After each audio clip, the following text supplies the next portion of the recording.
What is going on, Madness Trucking Survival crew, whoever that may be?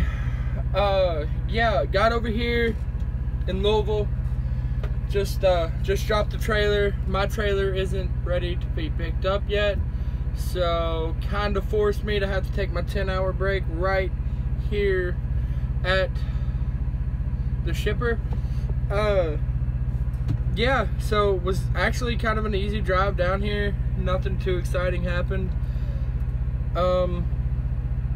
Yeah, I did see a woman and two police officers on the side of the road, and the woman looked to have all of her belongings on the side of the road. And right as I pulled up, before I got right beside of them, I saw a white minivan pull away. And I don't know if whoever she was traveling with dropped her off, or if she got evicted and is homeless, or what's going on. But that kind of made me sad a little bit, because she didn't look like she had any like drug problems or anything else. She didn't look like that kind of person. So yeah, it kind of really made me sad. And the cops, I wasn't there, I didn't hear the conversation, I don't know what was going on, quite frankly, but the cops almost looked like they were about to take her to jail, or ticket her or something. And yeah, and if it's the case that she, lost her house, or, lost her place to live, and she is homeless and whatever, then, I mean, don't ticket the woman. Just saying. Don't ticket her. Oh, and for you guys out there that have been watching my videos, I do have more than just this, but where I'm usually home every weekend, I've been out for 2 weeks. So, trying to go sparingly on the shirts. Everything else I have an abundance of, but the shirt situation is real over here. Like I said, between the newborn and all that stuff, it's been kind of draining the money situation, so I haven't been able to buy any clothes. Neither has she, for that matter, she being my girlfriend. So yeah. Oh, and back to the guy being rude over where I picked up this load I just dropped off here. I was in there, I was signing in, getting all my paperwork and everything, and this other truck driver walks in, and he looks really he just looks upset. And I'm trying to lighten the mood, start a conversation, try to make things a little bit better in his life for today.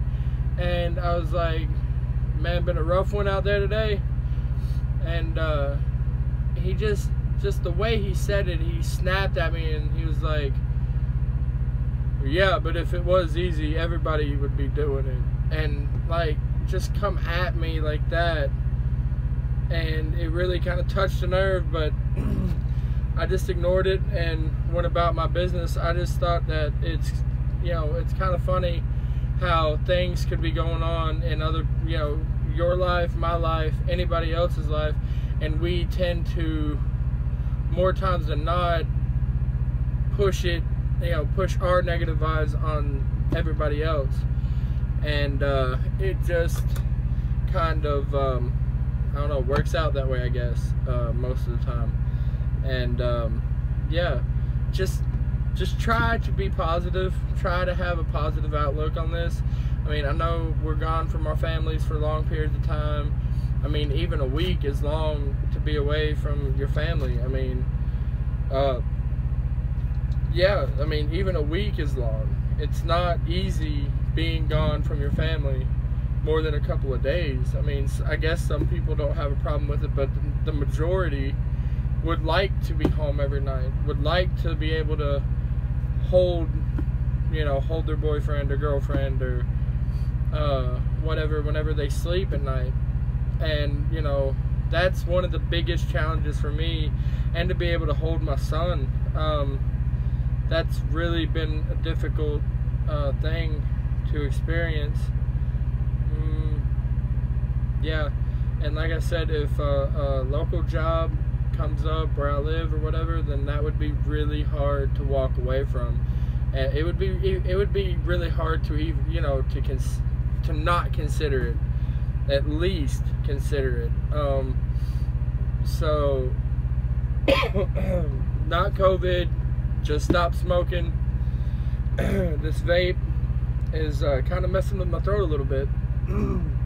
Not really too bad, but it's just it's a lot of like tickliness right here in the throat, and it just catches sometimes, and I got a cough, but it's not like I'm not sick. I don't have a fever.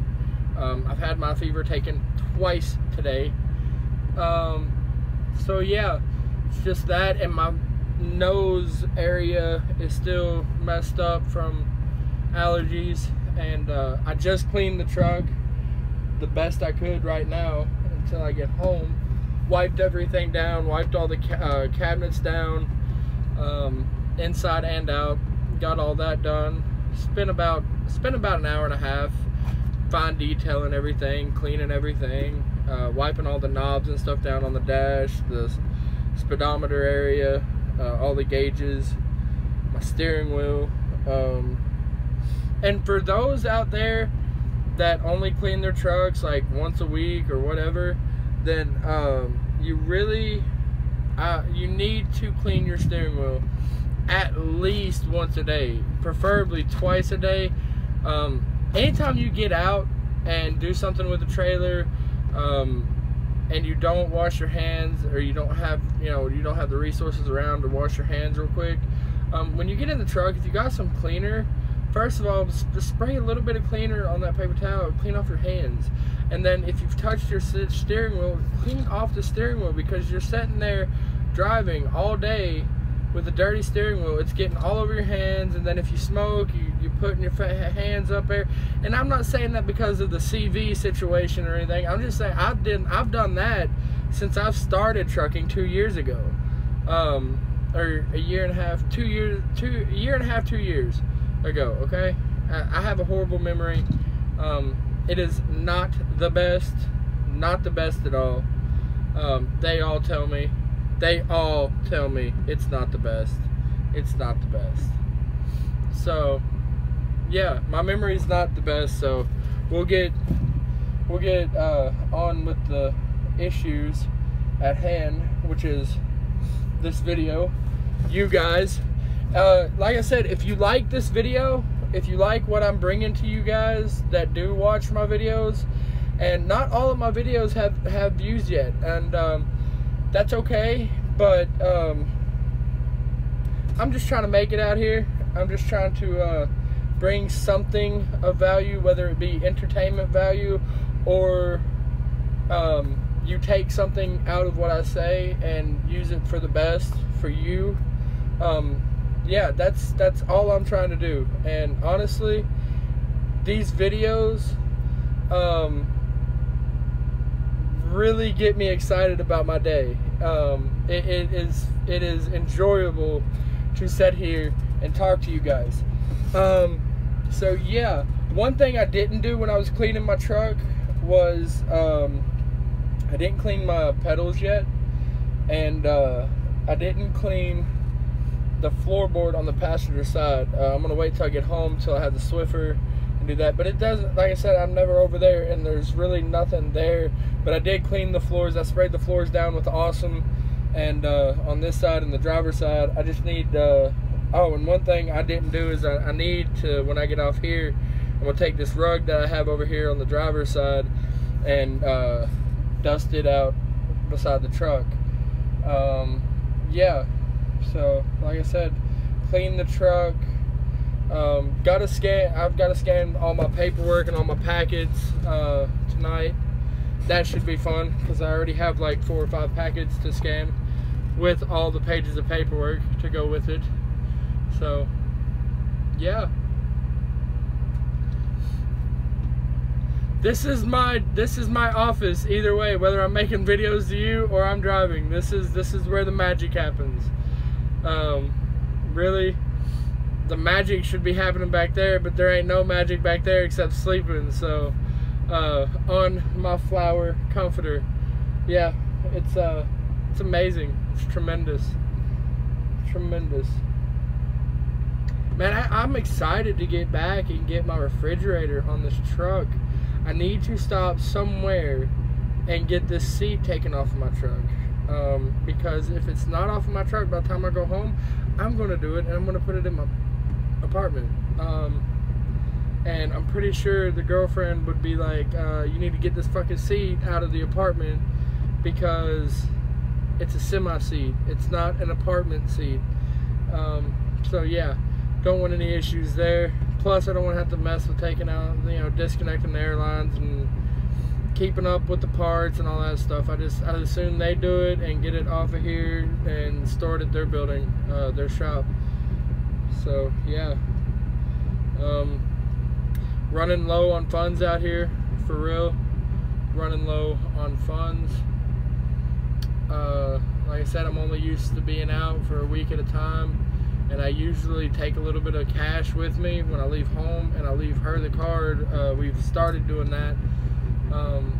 Instead of vice versa, I leave her cash and I take the card. I just leave her the card, so when the money gets up, direct deposit on the card, she has the money and the card there to go and get what she needs before I get home. So that's yeah, that's what's going on there. And I got about $6 left, and I need to get some more ice and probably a 2-liter to get me through until Friday, some point Friday, because I put in that I needed to be home Friday for 2 days. So I've been out 10 days, so I should get 2 days of home time, and I'm taking all of them, and I can finally trim up all of this, kind of shape it up a little bit. So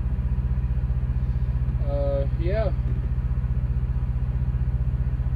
Oh, one thing, people, ladies, gentlemen,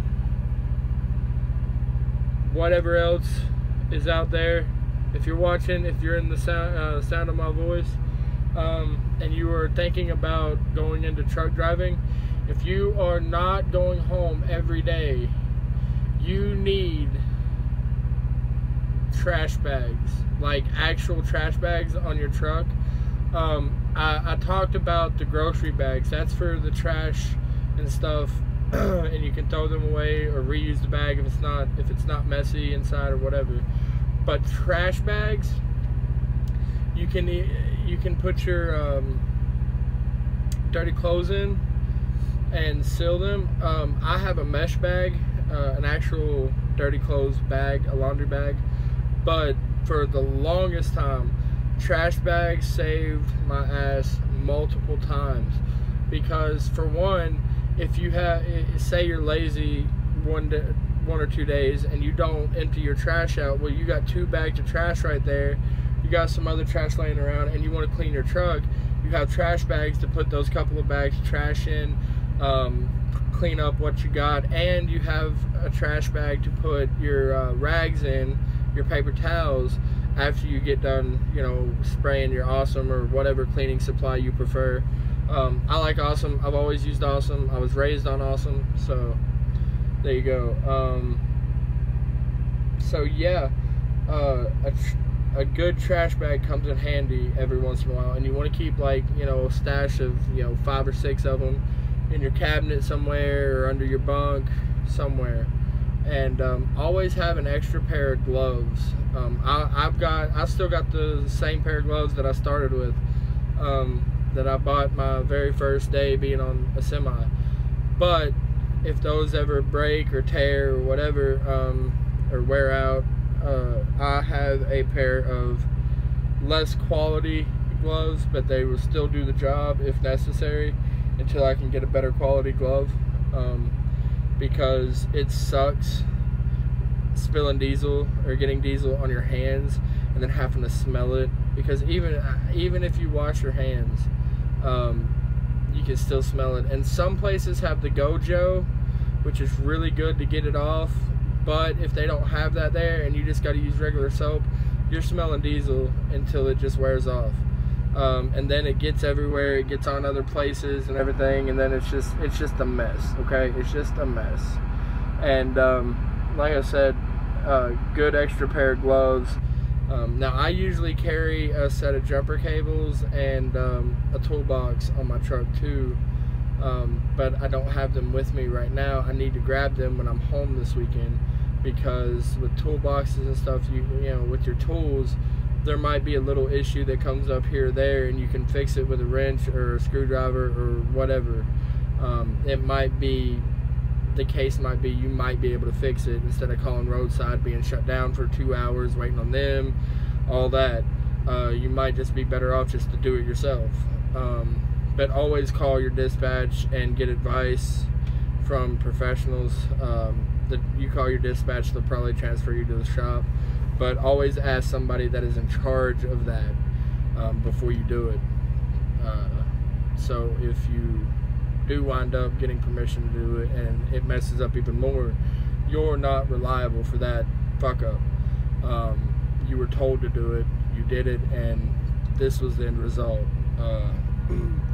So like I said, always get permission to do it. Now if you're an owner operator, go for it, but you know, if you fuck it up even more, you're paying for it even more, so you're paying for it either way. But if you try to fix it yourself and you fuck it up even worse than what it was, you're paying double. So that's always a thing to take into consideration. What else do I need to talk about? Oh yeah, a backpack, a good solid backpack. Don't be cheap on it. Like, you know, the lowest I would go for a backpack is $35. Matter of fact, the one that I have, which I'm gonna go through when I get home, and when I take my home time and I get everything set up on the truck and stuff, and I'm getting ready to head out, I will do another video, and you'll actually get to see that part of the truck. But that part of the truck doesn't have any way that I can, you know, mount the phone and lay stuff out on the bed and actually show you what I have. And a lot more food is going to be on the truck when I go home. And I've thought about putting that bunk down, the top bunk, and using that for storage for like my backpack. And I thought about even putting some more extra, you know, extra blankets or something up there, and using either a bungee strap or a ratchet strap and strapping it down, because if I get into a wreck, first of all, that stuff's not really gonna hurt me if it comes off, and I can ratchet and strap it down tight enough without it breaking something, and it'll stay up there, you know, unless it's just like, you know, the whole thing's gone in a wreck or something, you know. But yeah, that's definitely a concern that I have, putting anything on that top bunk. Oh man, the stereo in this thing, I was really concerned when I first started this, because I like to listen to music when I'm driving. Some people say that's not safe. Me personally, I can still pay attention to everything going around me with music playing. It just breaks up the silence of, you know, point A to point B. I also listen to a lot of podcasts and YouTube channels, but I'll put it on a playlist and let it play all the way through, and then when it's done, I'll find a rest area or something if I have time, and I'll switch it. But that clicking noise is my armrest, so you can lock it in different positions. Yeah, that's particularly what I like to do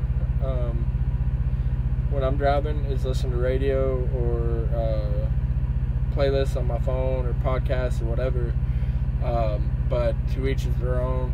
Some even listen to podcasts through their headset while they're driving and leave this ear open, which is also a good idea. I've done it. I just don't have a headset right now. I like having headsets because, for one, whenever I do get a call, I can answer the call hands-free, but it plays through the speakers of my truck, and sometimes the truck is vibrating so much that they can hardly hear me when I'm talking because it goes straight to the phone, and the phone is at a distance, so I'm like yelling trying to get somebody to understand one thing that I'm saying.